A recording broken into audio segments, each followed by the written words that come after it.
The advice and opinions expressed by the host of Autism Live and her guests are meant solely as suggestion and should not be in any way construed as child-specific advice. Any choices you make in determining your child's treatment are completely at your own discretion. Dr. Doreen Granpeesheh is the Dr. Doreen is an expert in autism. Doreen Granpeesheh. Dr. Granpeesheh. Dr. Doreen Granpeesheh. Dr. Doreen Granpeesheh is a visionary in the field of autism. Now you can ask her questions on Ask Dr. Doreen.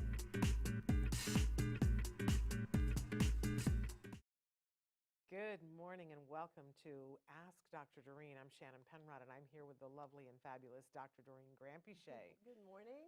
Good morning, everyone. Good morning. So thrilled to be here with you. Thank you. This is It's our lovely. I think this is our last time that we're doing this year. That's true. So this is a really great time for you guys to participate. We're live right now on Facebook, YouTube, Twitter, and a bunch of other sites. Traven's going to show you eventually some of those sites, but now is a good time for you to write in a question if you're watching live. Of course, you might be watching us later on in podcast or listening to us in podcast. That is actually our bigger audience watches and listens later on. But I want those people to know that you're not left out of the conversation either. There are two main ways that you can post a question if you're not watching live. You can send an email directly to me, Shannon at autism-live.com, and I keep a bank of questions to put on the show the next time. Or you can leave a question for us. The chat is still open on the old site, autism-live.com. You can get there by either going to autismnetwork.com and clicking on the Autism Live tab, and there's a place for you to comment, or you can go directly to autism-live.com and you can comment there. And then I check those questions before we do Ask Dr. Doreen. Either way is fine, but you can, if you're watching live, you can write in and ask the questions right now. Yep. We have a starting topic this week that you had proposed last week because you said we're coming up on the holidays, and so our topic is surviving the holidays, right? And we had a question that somebody said, do you have any tips for surviving a 3-week break from school, from school services, in fact? Right. So do we want to start there? Or? Sure. Okay. Let's talk about that. So, I remember at the beginning of COVID, also, we were getting a lot of questions. People were asking about kind of, what do I do? My child's at home now for God knows how long, right? Yes. And to some extent, this is the same thing that a lot of parents, regardless of the diagnosis of your child, we all go through, because we develop our own routines, and then all of a sudden our child is home, and we're like, okay, how do I manage this? So I think the biggest thing you can do, the most helpful thing you can do, is to set up a routine that works for you and for your child over the next 3 weeks, because obviously a lot of parents are still working, and the kids are there, and hopefully you have care at home.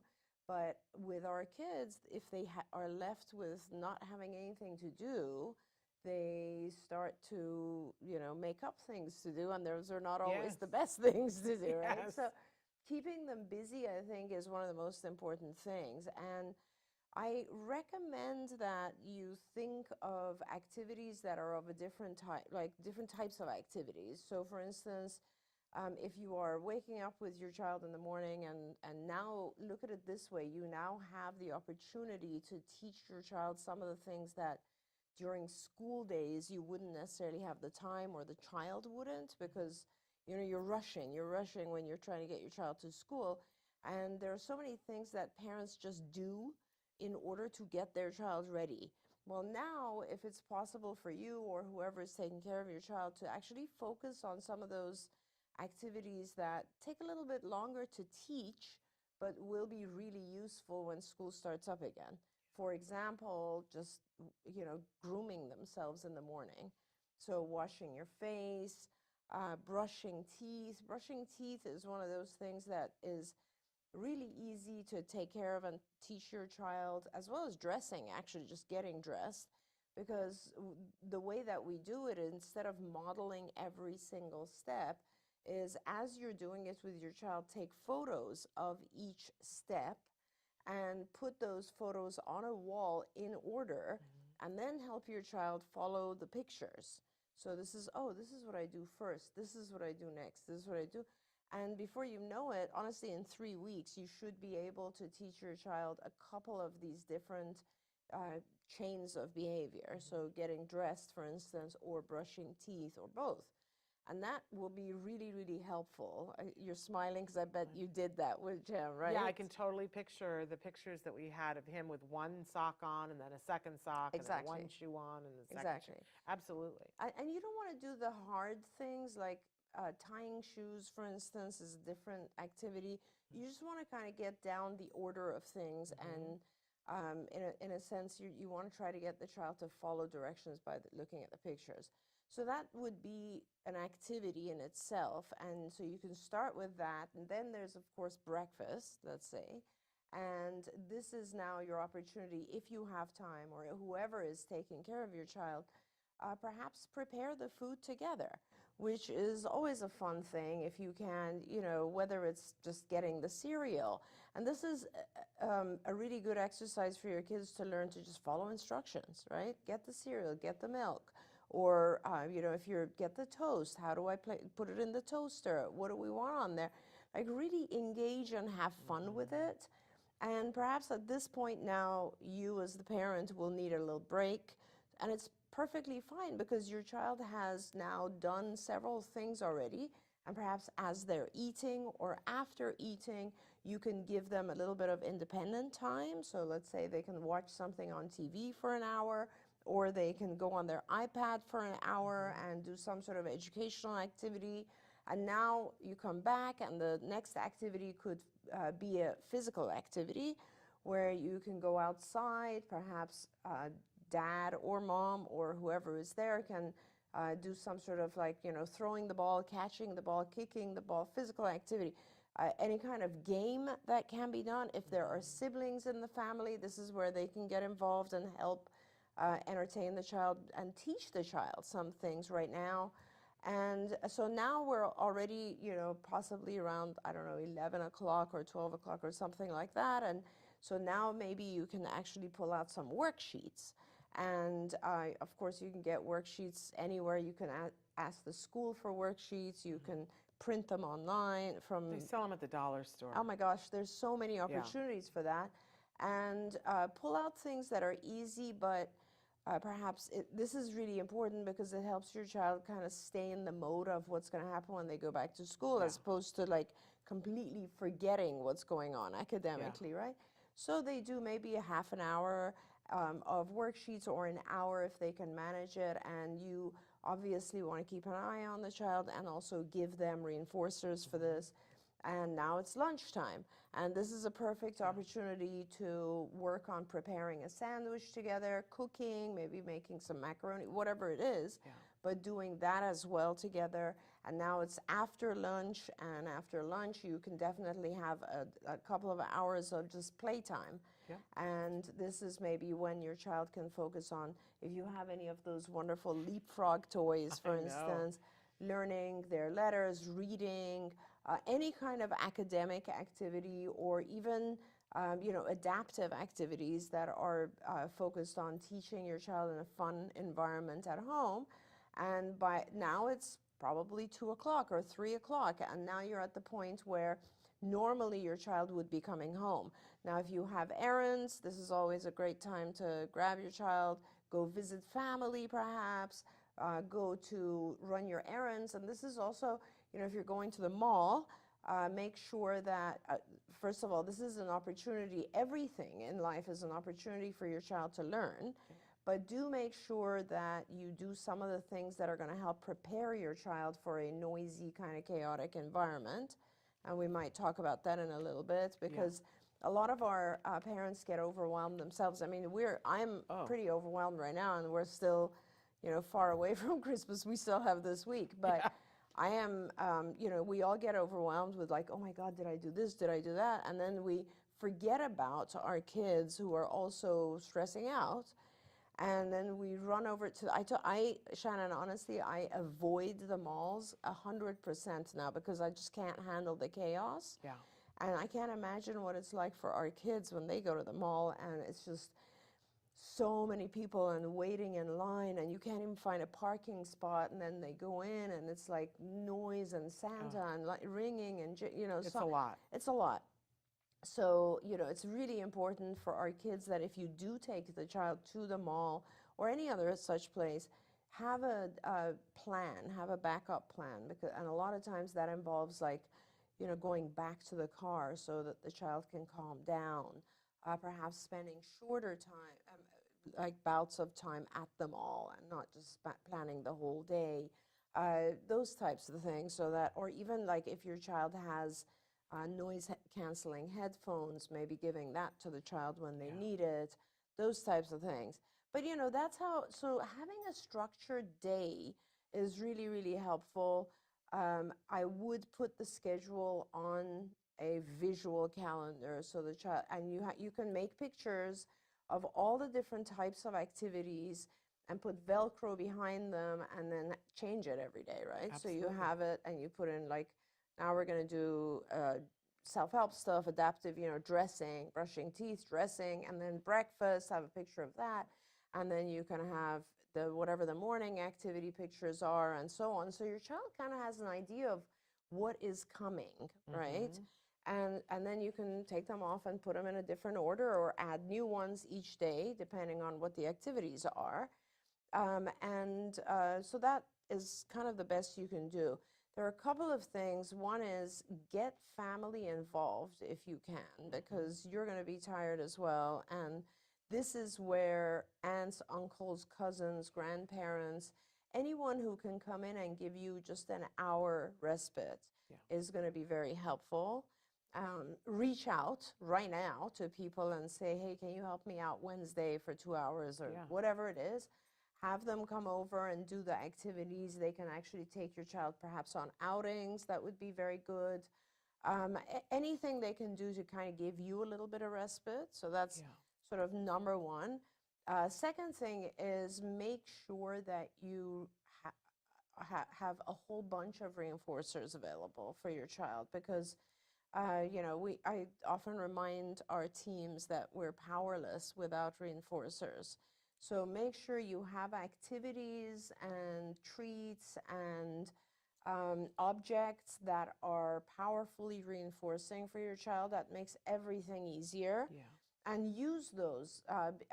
Offer plenty of reinforcers during this holiday period so that your child is really having a great time. And then the last thing is just make sure that you take care of yourself as well. I mean, a lot of our kids don't sleep very well, which exhausts the parents even more. And that's kind of like why really you need to get help and get people to come in so that you have a little bit of respite as well. And if it sounds like Dr. Granpeesheh is asking you to run a day camp, It is. And I think that part of the thing is that we need to accept that. I think so often we're trying to do other things as well.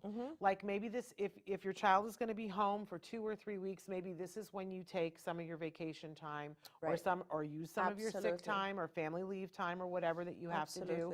Or you make arrangements so you're going to be with them for these 4 hours and then you're going to work and somebody else is going to be with them during those 4 hours.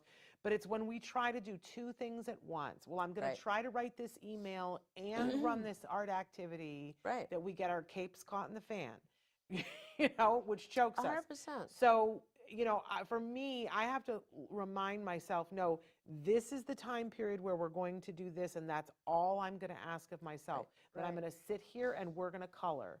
You and I are going to color, and I'm not going to ask either one of us to do, I'm not going to unload the dishwasher. I'm not going to do laundry at the same time. I'm not going to be checking my phone every 2 seconds. Exactly. Like you just have to kind of go, here is what we're doing, and model that being present for your child. That it's really hard, you guys, but it's such a worthwhile thing that you can feel yourself. I don't know how everybody else is, but it takes me about 15 minutes till my brain accepts it, and then I go, oh, I get to just enjoy you. And that's all I have to do is be present and do that. That's right. Oh my gosh. And that's when you feel that thing about, oh, I'm not a bad parent. I love that. And my child is so capable, and we can communicate together. Now, if you're feeling like, I don't know how to do all this, I want to give you 2 helpful things here that when the pandemic started, people were saying, I don't know what to do, I don't know what to do. So I made a starter list of 101 things you can do with your children. And that's available on the blog site for autism-live.com. If you go to the blog, it's probably like 2 blogs down because I don't blog very much. And you can find that. It's also available in the appendix in the back of my book. And you can amend any of the things. So for instance, if you're going to do the worksheets, like there's one of them, it's like number 38 is play school with your child. Yeah. You can totally play school with your child and say, okay, we're going to play school now. Do you want to be the student or do you want to be the teacher? And if they want to be the teacher, have them pick the worksheets and you model the behavior of doing the worksheets and ask them questions. I don't know the answer to this one. So make it fun. Make it fun. I'm so glad you said that. You know, I remember when my 3 kids were very young and we would travel to Germany because their dad was German and we would stay there for a month and over the summer. And, you know, he basically had other stuff to do and I was with the kids. And I would do exactly what you said. I would have a craft period where we would like make tie-dye shirts or whatever. And I would have a school time, and the kids were very excited about it. And I was like, oh, yeah, we're going to do school time. And we'd all sit down and do worksheets and books, and, you know, I'd reward them for good. And they would help me with meals, and we'd go for long walks, and all this kind of stuff. And believe me, 2 things. One is the more you put yourself into it, like really make it an immersive experience, it'll go fast. It's not going to be a drag. It'll be so much fun. And it'll go fast. And also your kids will always remember it. My kids still talk about those days because they remember everything we did, you know? And I would go to Michael's and buy like a whole bunch of stuff and just put it in a suitcase and take it with me each time. And there's like lots of stuff you can do. Oh, the dollar stores have so much stuff craft-wise. Yes, I had my 2 nieces visit me this last summer, and their parents were going to go away. I had them for 10 days. Same thing. I was like, okay, so this day we're doing this craft, and we're going to go here, and we're going to do this. Don't overload your schedule. But here's the other thing. I know so often we say visual schedule, visual schedule, visual schedule. You guys go, some of you go, I'm not a crafter. I don't know how to do that. It can be so easy. You can even do it on your phone. But if you want to craft it, here's the thing. You can have your child sit down and you can put a piece of paper in front of them and say, you know, draw cars or draw, you know, whatever, so that they make the actual thing. Yeah, even ask them, like, you know, what does the mall remind you of? And then they'll draw something. Right. And so then that becomes the token for, okay, you know, we're going to go to the mall. I love when people do this on a cookie sheet. Right. They make it on a cookie sheet, and so they glue or paste the paper on it, but then they put a magnet on the back of each little thing that they draw, so that you can arrange the schedule, that they can arrange the schedule, and you just did it on the back of a cookie sheet. It's not high tech. Exactly. You know, I want to be a crafter, but I'm not that good. Right? So I got to keep it low. Hey, Pinterest is great for those ideas too. Oh, definitely, in advance of my nieces visiting last summer, you know, I have to have a thing to wind me down at night, so I'll sit and look at Pinterest things. I love Pinterest. Oh my gosh. And I make a Pinterest board of things for when I'm with the 2 girls that I like. Oh, here's a craft I want to do with them. And then you don't have. Then when it's time, you just bring up your Pinterest board and go, oh, look what we could do today. Super fun. I love all of that. Hey, I didn't say at the beginning, I didn't talk and say all the wonderful things that I normally say about Dr. Granpeesheh, because the last show that we do of the year, I like to spend a little bit of time telling her how fabulous she is, extra. And I included, sometimes whatever I make for her, I said I'm not that much of a crafter, but one year this was the thing that I did that I sent. It's so valuable to me. I made letters with the pictures from families, but we have some new ones today. So let me say, first of all, that if you don't know Dr. Granpeesheh, she's been working in this field, the field of autism, for over 40 years. And thank everything above that she has, because the difference that you have made in so many lives, including mine. Thank you so much. I just can't even. I'm so emotional today. But really, where would we all have been without you? And where would I be without you? Thank you. I'd be working at a Walmart, losing my mind. That's what. And there's nothing wrong with working at Walmart, but I'd rather be here with you guys. Anyway. She's made a difference in a lot of people's lives, and you may not know, because she's worked in this field in many different ways, and she founded a wonderful organization that did great ABA, but she also founded a charity, Autism Care Today, which she still is very involved in, that gives grants to families for the things that they request. This Yeah. is one of the things that I think people miss all the time, that sometimes you apply for a grant and it's for a specific thing, an iPad, whatever. Yep. And, you know, a lot of people need an iPad, but not everybody. Sure. Sometimes people need a fence, sometimes they need something else. So the wonderful thing about ACT, Autism Care Today, is that you can request what it is that you need, or the child or the individual that is on the spectrum that you love needs to help them to progress. Right. And you were a fearless leader and led us through an amazing event, the All Ghouls Gala, that raised money. Good Lord. And so they just have closed a grant phase, and these are just some of the grants that they gave that parents wrote in and said thank you so much. So I That's just want to amazing. say a couple Thank of them you. to say. Thank you. So, you know, I'm not crying, you're crying. Because this person got a grant that would help them, I think it's for co-pays for their ABA therapy, and they said, I'm crying. Well, Thank you so, so much. Words can't express our gratitude for this grant. Please know this is a Christmas blessing, and we are forever grateful. I'm just going to sob through this whole thing, love okay? that. Thank you for sharing this Yes. with me. Okay, and then somebody else asked for sensory equipment. See, it's not a one-size-fits-all. They asked for a weighted vest and some fidget toys, and they said, thank you so much. His gifts are wrapped and under the tree. What a blessing. Merry Christmas, and God bless you all. Oh, Then that's another amazing. person who got a grant, I'm assuming for copay for ABA therapy, they said, thank you for the grant to the very specific children's therapy that will help pay for our son's out-of-pocket therapy fees.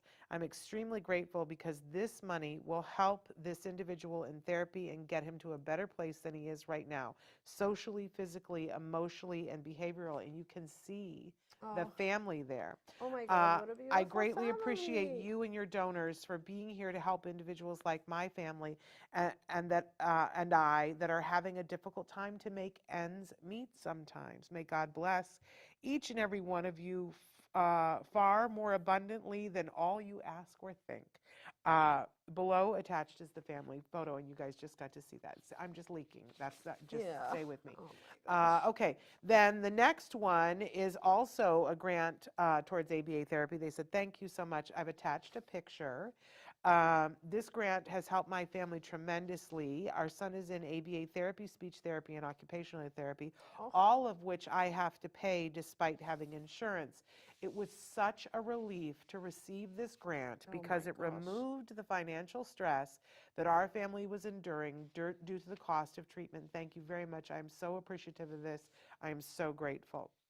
Look at that beautiful, beautiful look at this child. guy. Oh my God. Okay, the next one was money towards a safety fence. And it says, we are incredibly grateful for the grant.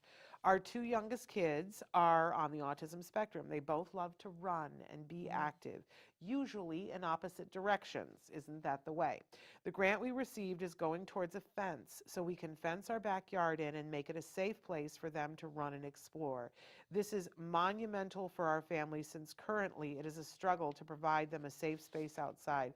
We are truly grateful to Autism Care Today. And look, these are the little customers that are running in opposite directions. My And gosh. I love, Look at those guys. I think we also have a second picture of them too when they're out enjoying themselves running. Oh I think my that's gosh. still, there they are. Oops.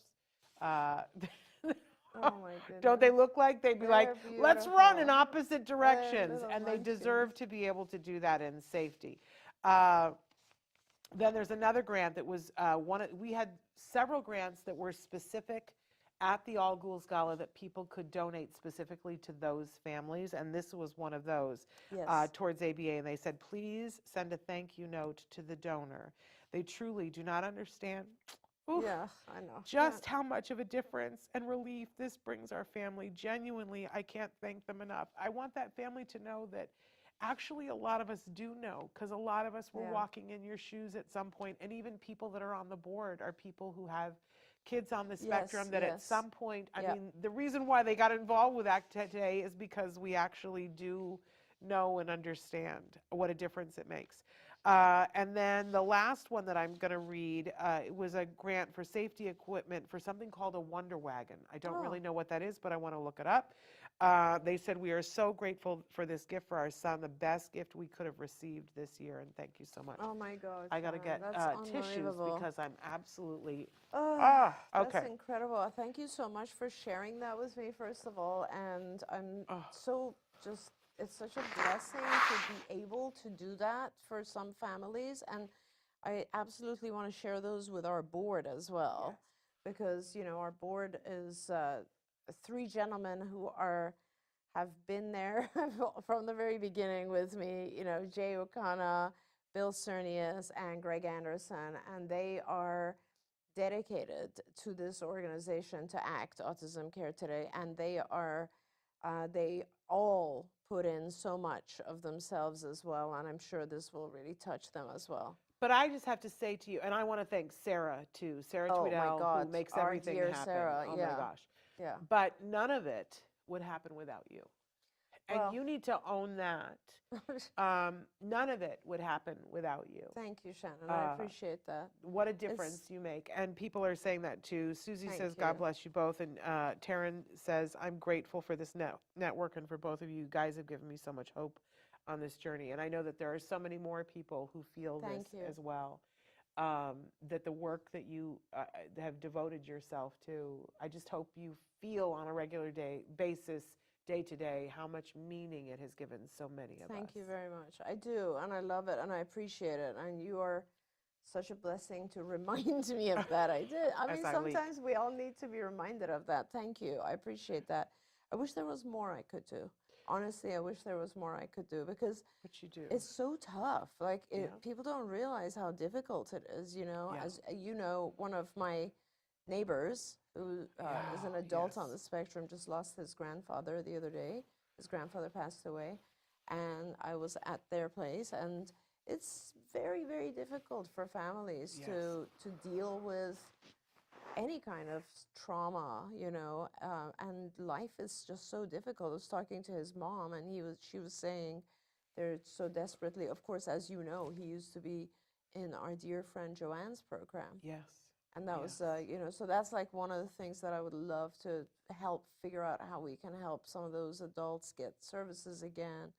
But thank you for sharing all that. It touches my heart so much. I'm so glad. Thank God that we were able to help these families. And more. I mean, those are just the ones that we've heard back from them in the last few days. Which is amazing. You know, what a blessing. You know, that the truth is that ACT today, I think you guys are approaching having given away $2 million, We're $2 million, we're past, worth of services. And I don't know if people know that during the pandemic, when things were at their height, you guys just gave away grocery cards. We did, because there were so many people who had lost jobs. Yeah. And I was just hearing about it all the time, that like people were in really bad shape because they just couldn't afford food. Yes. And so I just told Sarah, I was like, listen, I know the board's going to approve this. Let's just give away grocery cards to whoever needs them. And we had tons of requests. Yes, thousands you gave away cards.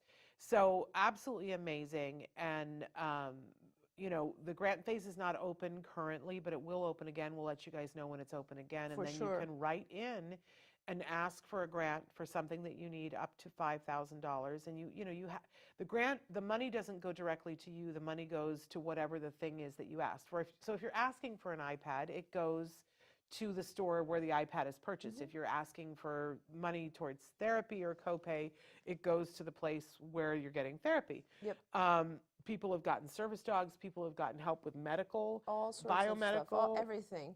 We're not going to judge what you're requesting. And we're going to do our best to fund it. There are a couple of things that we know are kind of scientifically not sound. And those things we will probably hold back on until there's a little bit more proof that they're effective. I remember a few years ago, someone had requested us to pay for, there was this cruise that promised parents that by the time you get back from this cruise, your child will be recovered. Do you remember this? No. So there were things like that are not really real, but in general, we will fund everything. I mean, whether it's hippotherapy or summer camp for your child, or medical or labs or ABA or speech or whatever it might be. We just want to try to help out a little bit. And it's not all the little kids either, you guys. I remember one year that somebody wrote in and said, you know, I have a child who's older and on the spectrum, and he's really, really gifted, but they're telling us at school that he would be great at computer-assisted design, CAD, but he has to have a specific computer to do it. Right. And the money was raised for him to have that computer.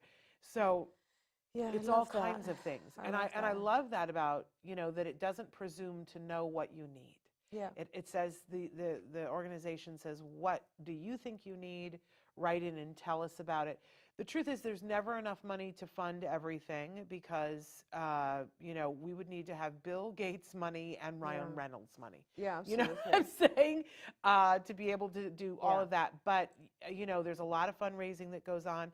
And you know, one of the things that we always say to people, especially in the spring, is if you ever want to have a lemonade stand and the proceeds from it go to Act Today, you know, we've had huge amounts of grants that have been funded from lemonade stands. Well, I was going to just say, I want to thank a few people. Like this year, we had we were very blessed. I mean, first of all, I was closing down a research nonprofit that we had developed a few years ago. So we transferred a lot of the funds from that nonprofit to ACT, which really helped us. But we also had funding from UBS, which is from JP Morgan Chase, from Latham & Watkins law firm. We had funding from Assured Partners, which is an insurance brokerage. We had a lot of a family, and I'm saying this because any of our viewers who are in any way connected to perhaps an organization that might be able to fundraise or help us or match grants, we had a family who was able to, through the company that they work for, do a massive golf tournament without really any involvement from us, very, very little involvement from us, and they were very, very kind, and they raised over $30,000 for us this year. We have had other families who have reached out to their companies where they work, and the company has sent us funds. We have to actually track back and find out where did this money come from or who do we thank. But you know, that's another thing. If you are in any way talented, or if you have good ideas for fundraising, or if you are connected to organizations, large organizations usually have a charity department or a department that is about giving.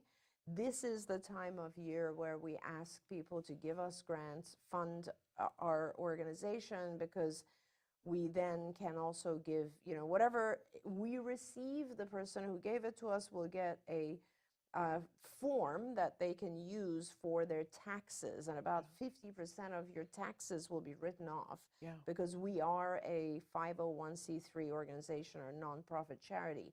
So, and you know, talking about Sarah and all the work that you did for the party, and Traven and everyone, we all do that on our own time. We don't charge the organization. We all just give it as much time as we can. So it's a labor of love. It is a labor of love, and we're very grateful for all the folks who were able to support ACT this year, and we ask all of our viewers, listeners, please help us out. Autism Care Today, because it really, all of it goes back to families like this, and it's a wonderful, wonderful thing. Yeah, it is a wonderful, wonderful thing. But thank you for being the fearless leader and for starting it. Thank you so much, Shannon. It's been such a joy. I mean, I'm so thankful that we have this organization, and we'll always, always do more for it. We're so thankful that we have you.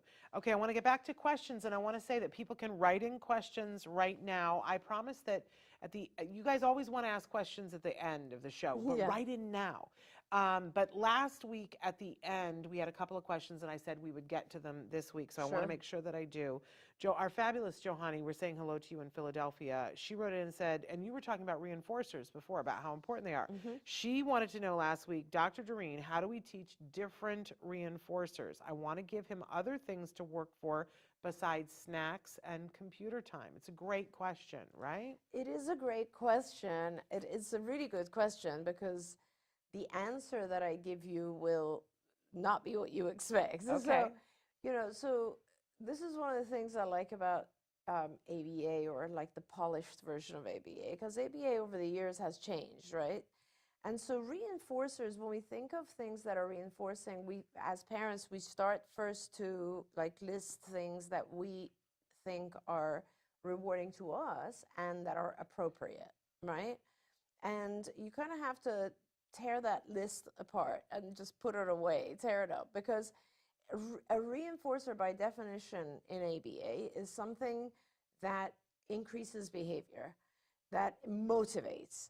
And that does not necessarily mean that it's going to be something that you find reinforcing. So reinforcers can be things that are not wouldn't even come to our minds, right?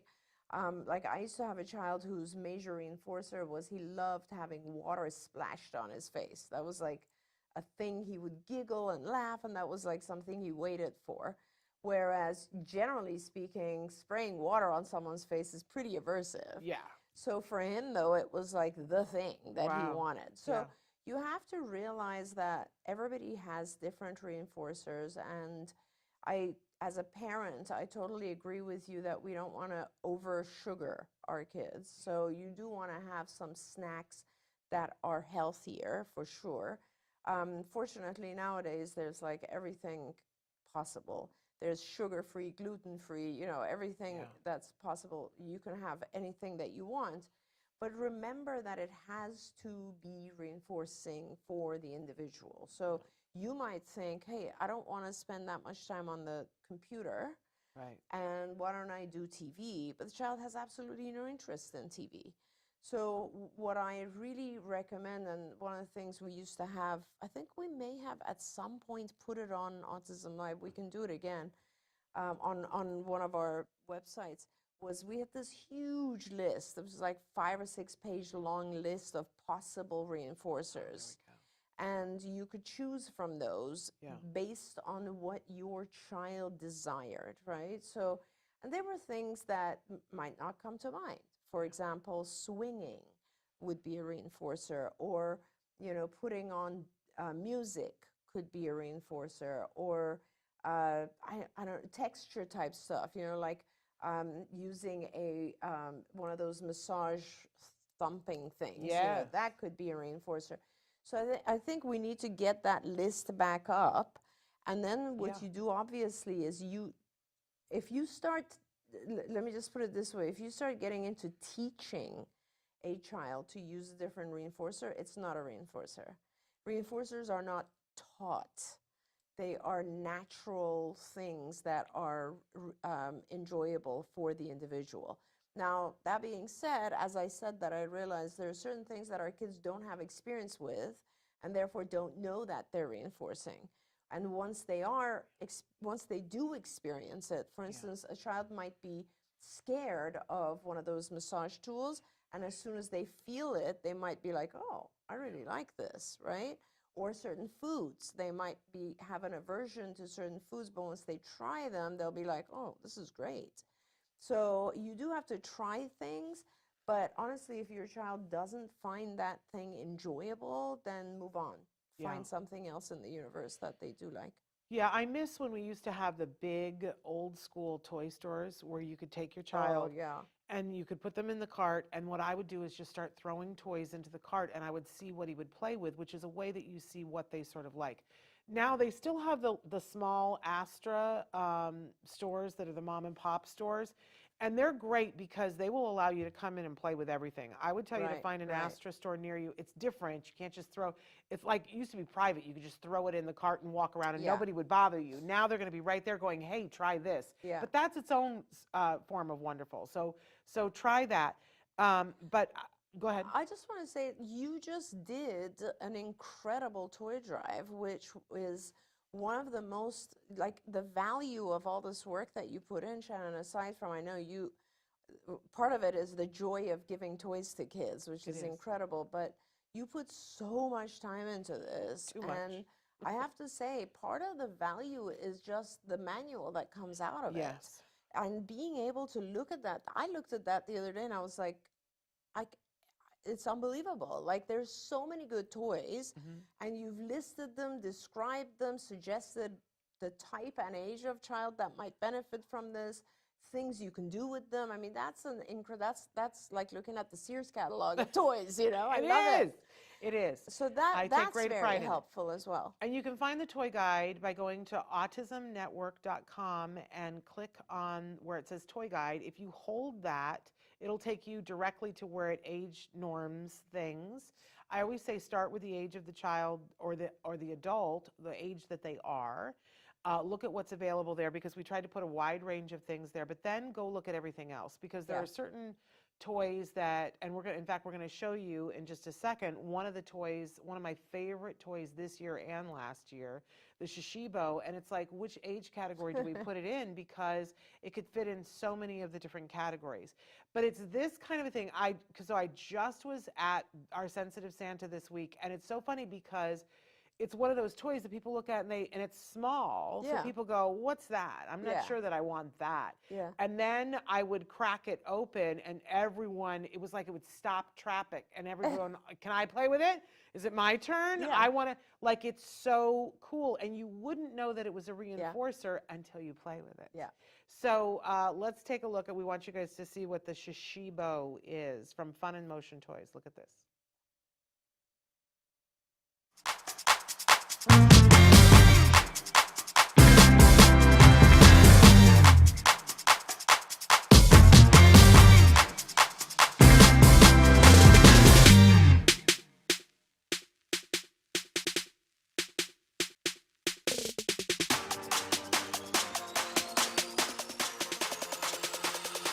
Best-selling brain teaser puzzle on Amazon and Barnes & Noble. And guys, they're a magnetic shape-shifting puzzle. You can create 70 different shapes with these, and they're part brain teaser, part puzzle, part fidget toys. I think one of the advantages of the Shishibo is that it combines the characteristics of some of the most successful toys. It has the stackability and combinability of Lego. It has the magnetic properties of Magnetiles, and at the same time, the transforming problem-solving aspect of a Rubik's Cube.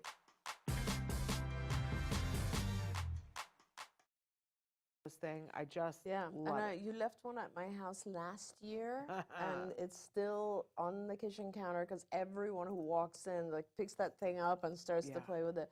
It's like, remember when the Rubik's Cube came out and how it was a craze, like everybody was doing it? This is one of those toys. Well, and they've got other toys too, so check them out. Fun and Motion Toys. What I especially love is that they gave us a special discount just for our viewers. So if you go to their website, funinmotiontoys.com, and pick out whatever toys you want, and they have other amazing things. I'm waiting. I ordered my husband something. It's called a Wandini. If you know my husband, it's the right toy. My husband is 65, and I'm ordering toys for him. I love but if you go on the website, and when you go to order, when you go to your cart, like on any website, there's a discount code place. I always want to be hooked up. Yes. Well, let's hook you up. So if you put in LIVE, L-I-V-E 5, you get 5% off of your total purchase. Yeah, that's which awesome. is really wonderful. So, Dark Angel, I'm so excited because I couldn't remember what the second question was, and I thought it was something else, but it's about pronunciation. She had written in and said that her son's pronunciation, and correct me if I'm wrong, Dark Angel, that the pronunciation has actually gotten worse recently. Right. That it was better, but now it's gotten worse, and that part of the problem is that he is requesting something, but people can't discern what it is that he's saying, and then instead of being a reinforcer for speaking, it's frustration. Yeah, absolutely. I can understand that. And she also wants to know, I wonder if teaching matching is too early for 4-year-old. Right. So let's get that one first, because teaching matching you can start at like age 2. So you could be teaching matching immediately, and that's not a problem at all. And but remember, there's lots of different matching exercises, so you're not going to start with the most complicated, right? So matching identical one object to another object, 3-dimensional. So an identical cup to a cup is the easiest. And then, of course, a 2-dimensional, so a picture of something to its own picture is next step. And then it's a 3-dimensional to a 2-dimensional, so a cup to a picture of a cup, or cups that are not identical but similar. So there's lots of different matching exercises, and you have to kind of build up to it, right? So The most complicated, obviously, being, matching picture to objects that are not identical. So that's, but you can start very early. In regards to pronunciation, I wonder if something has happened recently to make pronunciation worse for your child. And lots of different things could have happened. For instance, he could be rewarded for different types of pronunciation. So in school, let's say he says something and he's rewarded for it, or in different environments, then our kids kind of get lazy with their pronunciation because, remember, it's harder for them. And most of the time, our kids have some form of apraxia, so their tongue moving is difficult. They're not able to move it as rapidly as we do in different positions and so on, and that's just a muscle tone thing. But the way to fix this, and I think this is very, very important, because you want to fix it before too much time goes on, not only because it's frustrating for him, because nobody can understand what he's asking for, but also because with language you build, so if there's incorrect pronunciation at one level, it's always going to be there. My kids still to this day make fun of me because, I learned English in England, in the UK, and so I had a very British accent. Then I went to an American school, and it kind of became some weird mixture. But there are certain things I still don't pronounce correctly, like year. Like, I cannot say the word year. I don't know how to say it correctly. And my kids are like, there's key words that I learned wrong, and no one ever, or I learned the British way, and it never got fixed. So it is important to fix those things early on. Now, with the reward thing, so on fixing them, a lot of times with the pronunciation is modeling, but with the reward thing that Shannon mentioned, it's super important that you have pictures associated with the things that he says, so that if he's asking for something, give him a picture array and figure out which one it is he's trying to ask for by having him visually give you the picture of the item. So then now you know, okay, when he says blah, this is what he's referring to, and now start to fix that, right? Yeah. So you want juice, so we have to say juice, the whole thing, right? So then start to really focus on fixing one item at a time, but make sure that you're connecting it to a visual. And then, of course, this is something that you should be discussing with your speech therapist. The way that I like to do this, nobody else does this, I don't know why, but I've been doing this for a really long time, is that I will go through with my child I'll take every letter of the alphabet and I will put it in a word at the beginning, at the middle, and at the end. So for instance, if I'm looking at the letter B and I want to make sure my child can, or N is one of those, N is one of those letters that a lot of kids have a hard time with. So I will write 3 words and I'll be like, nest, okay, he got that. Panic, okay, he got that. Can, oh, he's not pronouncing N at the end. Yes. And then I'll circle all the things that are missing, because a lot of times you'll find, oh, the letter L is fine in the middle, but it's missing in the beginning of words. The letter N is fine in the beginning and middle, but it's missing at the end. And once you write those down, then you can write out words of a similar type. That's brilliant. And then you just practice that. Yeah. And that helps you with pronunciation tremendously. Kids who are hyperlexic or are familiar with letters, use the visual, show them the letter. Those are types of things that help. And then, of course, if you're still not successful, there are a lot of tongue exercises that a good speech therapist can give you that will allow you to really get language going. By the way, speech paths who are trained in the prompt technique are fantastic at this type of thing. And the first part of prompt training is done online. So you as a parent, if you want to learn more about prompt training, you go on the prompt website and they'll tell you more about how to get some of those sounds to come out. And I want to be clear, I am not a speech and language pathologist, nor was I ever, but I used to be someone that was a college professor that taught theater, and one of the classes that I would always teach was voice and diction. Yes. So I know a Yes. great deal about where the sounds are made and things of that nature.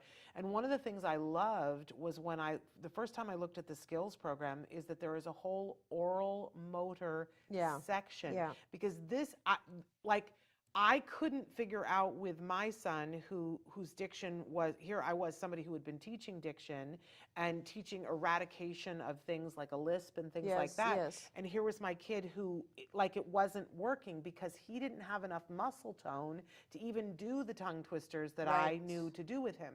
And I love that there are a whole bunch of lessons in oral motor and that are available in skills, but there's stuff on Pinterest as well, because normally our kids, if they were typically developing as they would have been chewing and they would have chewed on crunchy food and things like that, they build the muscles in their face, but our kids were food selective. Right. So they didn't build those muscles, and now they're behind on that too.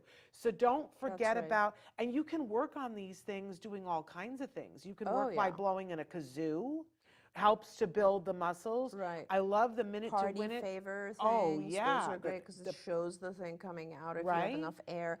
Air is a big deal. You're so right, Shannon. Like being able to blow is a very, very big part of speech production. Yes.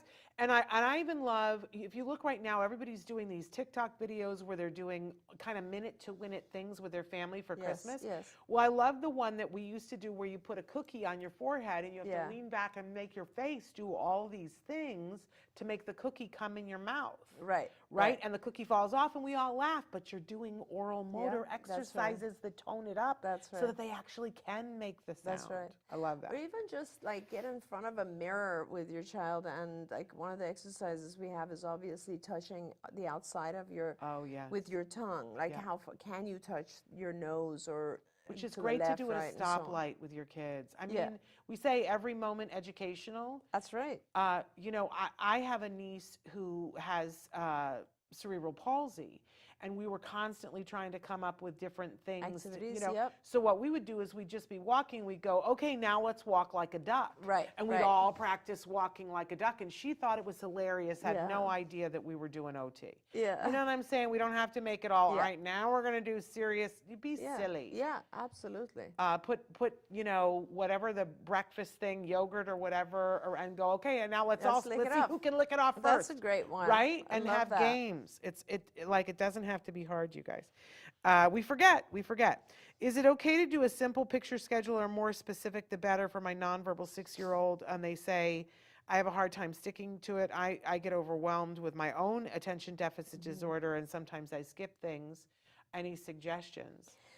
No, you can do it as simple as it works, right? As long as it works, it doesn't have to be anything complicated at all. In fact, I suggest that you just get a Polaroid camera and just take a bunch of pictures of your child in the order of that they're doing a particular thing, or the day, in the order of the day.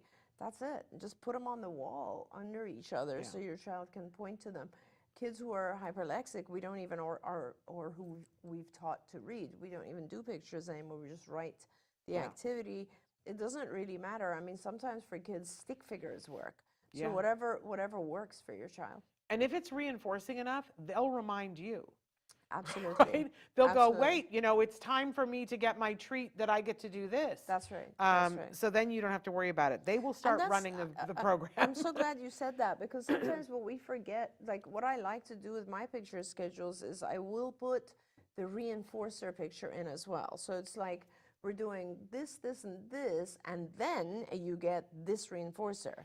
We're doing this, and then you get, so that way the child has a sense of control over it, and they see that there's a reward coming, which is really important. Wonderful. Oh, Susie wants to know, how do you teach a kid to blow their nose? Oh, yeah, that one's a good one. Yeah. So, you know, with, you start, Susie, with just having a tissue in front of them and going, so that the air coming out will move the tissue, or a feather, for instance. And that's where the concept comes about. And then it's just a lot more practice of doing that, and so that they learn that you can, actually make air come out of your nose. Yeah. Yeah, it takes a while.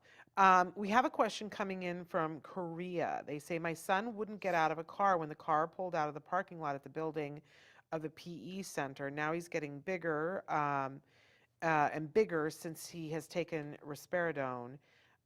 We don't have many choices to choose various medicines. So I'm not 100% sure. My son wouldn't get out of a car when the car pulled out parking lot at the building of the group PE center. It sounds like he wouldn't get out to go in and have the therapy is what it sounds like to me. Yeah, it does sound like that. And Well, that sounds like communication. well, it could be a number of things, right? It could be that he's not enjoying what's going on at the center there, so he's avoiding it. The function is avoidance, right? He's clearly avoiding going to the center. And this is one of those questions that kind of breaks my heart, because a lot of times it becomes harder to manage and to teach something when our kids get older, right? As they're bigger. Yeah. And it's just very, very hard. It's harder to manage a 10-year-old than it is a 2-year-old. And so I really suggest that you try to just get help, because if there are two of you, then it, or if you can hire a large male type therapist who you can have trained by looking at online stuff, then that person, it's not as hard for them to help manage your child. But the idea is anything that you want to increase, you have to do in small steps and reward it. So if you are able to get your child to go, like let's say you drive up to the PE center and your child is willing to just open the door, reward that and go back and go home.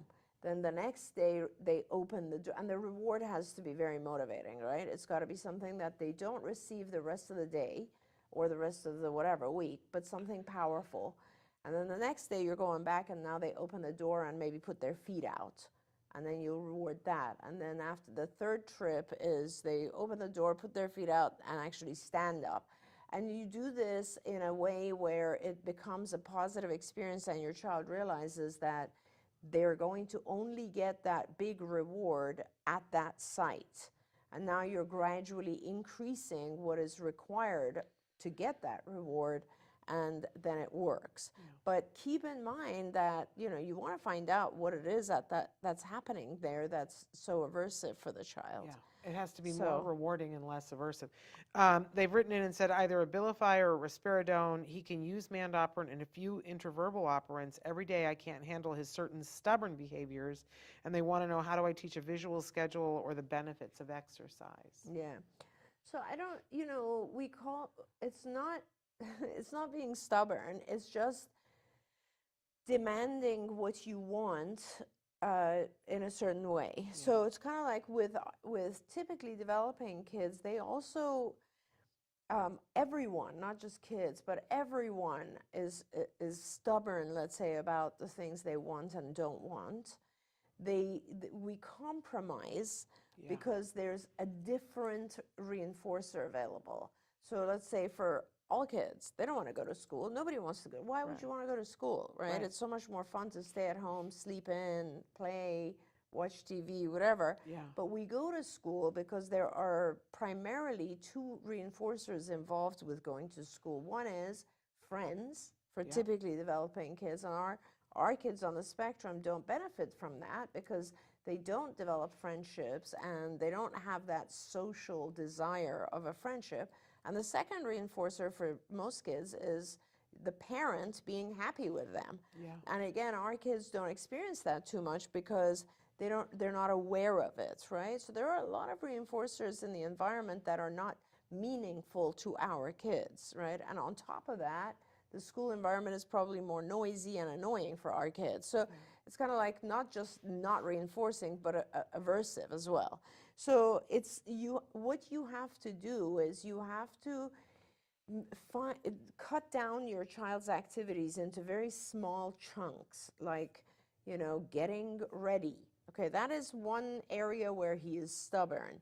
What am I going to do to make the activity easier and the reinforcer greater? And the two things that you do is, well, first of all, you have to find powerful reinforcers, and you have to chop the activity into small steps. And that's the answer, you guys. It is, you always, when something is hard, when you think the child's being stubborn, make it easier and increase the reinforcer. That's what makes it fair. That's what that makes it thing fair. That you always say. At make that it fair. point, that's Yeah. what makes it fair. And then you can gradually make it more complicated, and you can also gradually reduce the powerful reinforcer to make it more like the real world. But in the beginning, it's got to be a very small, easy step with a very powerful reinforcer. There we go. We're out of time, unfortunately, yes, I see that additional question. But I want to thank you guys all for being here with us through this very crazy, bumpy year. But wait until you see some of the things that we have planned for 2023. We're going to have a really good time and give you guys more information and be here with you, because you know what I always say, si se puede, we hold hands. I don't know whether I want to give this to you now or not, but I'm going to give it to you, and you decide whether you want to open it now or go. Thank you, Shannon. But you know, it's very hard. Course, I have as to you open can, it. as, Sorry. as you can imagine, it's very hard to find a gift for Dr. Granpeesheh, because what do you get? Thank you. The woman who's given you everything and who's a behaviorist. Thank you very much. Okay, I can't wait, and our viewers have to see what this is. And I also want to say, before I open this, that you know, I do one free evaluation per month, and I've not scheduled, I think we might have scheduled a couple for 2023.